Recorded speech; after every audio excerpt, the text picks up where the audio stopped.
হঠাৎ আমার ডান সাইডের রাস্তা দিয়া ওই বৃদ্ধ চাচারা ওই সাইডের রাস্তা দিয়ে আসতেছিল। তো আমি দেখার সাথে সাথেই আমি ওনাকে চিনা ফেলাই।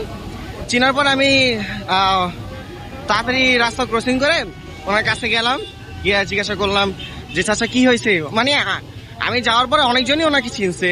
তো চিনার পরে চাচা জিজ্ঞাসা করলাম যে চাচা কি হয়েছে, আপনার সন্তানের কাছে তো 4 লক্ষ টাকার মতো দেওয়া হয়েছিল, বেশ কিছুই টাকা দেওয়া হয়েছিল, একজন বড় ভাই গিয়ে টাকা দিয়েও আসছিল আপনাদের হাতে, তো আজকে আবার এই অবস্থা কেন? উনি এখন আগের মতোই কারোর ভিডিও করতে দেয় না। ভিডিওটা করার একটাই উদ্দেশ্য, যেন ভিডিওটা বেশি বেশি শেয়ার করে যেই বড় ভাই ওনাকে সাহায্য সহযোগিতা করেছিল তার কাছে যেন ভিডিওটা একবার হলেও পৌঁছায়, উনি যেন একবার হলেও দেখেন।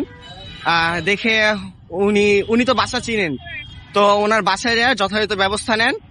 মানে ভাই বুঝি না মানুষের বিবেক কতটা মানে অসহায় হয়নি, এরকম বিবেক হয় আমি বুঝি না। ওনার 3 জন সন্তান, এই বয়সে আইসা একজন বৃদ্ধ লোককে রিক্সা চালানো কি সম্ভব?